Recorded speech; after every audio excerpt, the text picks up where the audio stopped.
Thank you, children. Thank you so much for rejoining.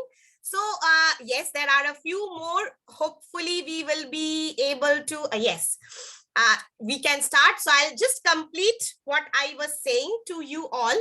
First and foremost, that the first thing that we discussed was the northern flat plains, and then the plains of the south and the east, which are fertile alluvial plains, the most populated as well as a hardly populated region of Asia. In the same way, if you look at Asia, you will find the central part of Asia, the middle part, is also not a very well populated part. The reason behind this is that the central part of Asia is also a highland, and it is surrounded by mountains and plateaus, intermontane plateaus. Do you remember what are intermontane plateaus? You did in class 6. Yes, ma'am. Plateaus surrounded by mountains on all sides are called intermontane plateaus. If the plateau has mountain on one side and plain land on the other side, or a sea or a water body, it's called Piedmont Plateau. And if it has plains or sea on both sides, is surrounded by fold mountains, no? Usually, mostly, it can be block mountain. If it is block mounted, it is usually called a rift valley. It's usually called a rift valley. Right, So you will mostly find it is in fold mountain region. Black Forest, something in Europe. Yes, that was it. in Germany. Germany, Black Forest is the Vosges is there, Yes. and you have the Rhine Valley in between, which is a rift valley. Yes. In India, you have the Satpuras and the Vindhyas, and you have the Narmada Valley like that. So middle part of Asia, I was telling you that if you look, see, even for India, we have the Himalayas in the north, and even further north of the Himalayas, you have the plateau of Tibet, which is also a very high land, and it is an intermontane plateau. You see, this part of Asia, this is known as the Pamir knot. Knot because you know what is a knot? Knot, tying a knot. Okay, we call it a knot because it's like a middle portion of Asia from where different mountain ranges spread out in different directions. So different mountain ranges, they spread out in the different directions, and not only in in one direction. So Pamir is from where you will see mountain ranges going west, going east, all in all directions. So you can mark it. So this is the central part of Asia. You can mark it this way, that the west side are the Kunlun mountain, the ranges to the east and southeast of the Pamir are Tien Shan, Kunlun, Karakoram. So this is the Pamir. So you have mountain ranges like the Karakoram, you know, of India, north, Karakoram, Himalayas, these are coming east and southeast. Okay. While you have ranges like Suleiman ranges there, which goes towards Pakistan side. So this side, this part, can you see? Let me point out a little bit. This is the western part of the Pamir, while this is the east and the southeast part of the Pamir. So this region has, it's like a knot. From here, mountain ranges in various directions, they spread out. Hence, this is known as the Pamir knot. And this region, actually what happened was, the northern part of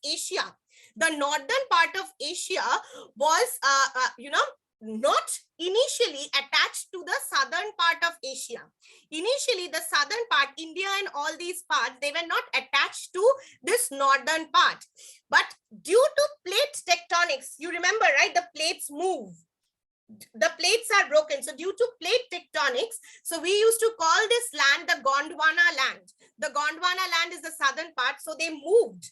Okay, so there is a plate boundary covering the entire northern part of India. You remember converging plates, diverging plates. Converging plates when two plates are coming close to each other, and diverging plates are when two plates are moving away from each other. So when two plates are moving away, you have faulting, breaking of the Earth's crust. And when two plates are coming close to each other, you have folding. So leading to fold mountains. Class 6, 7, we have done this. So India's southern part, this is the Gondwana land, which came and which moved towards the northern part, which was called Laurasia. So when it moved towards the northern part, there was, this is a different plate and this is a different plate. So when two plates tried to converge, there was folding, and that led to formation of several fold mountains in this region.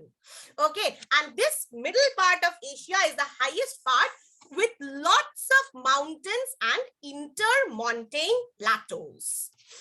Lastly, about the physical divisions of Asia, there is one more thing which we can also do it the next day. So is the island groups. So many small islands you will find in Asia, both in the Pacific as well as in the Indian Ocean. And there is the Philippines archipelago, which is the largest island group in the world.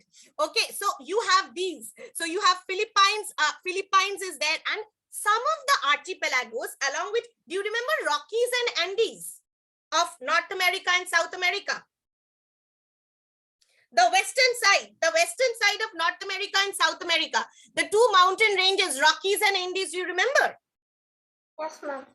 So the Rockies and the Andes were there. Along with the Rockies and the Andes, basically this entire thing is the Pacific plate, okay, around the Pacific Ocean. So on that side, on the western side of the Americas and the eastern side of Asia, including Japan, including these islands, there are volcanic peaks. So this entire, both sides of the Pacific, they form a ring of volcanic peaks. Lots of volcanic peaks are there, which is very famously known as the Ring of Fire.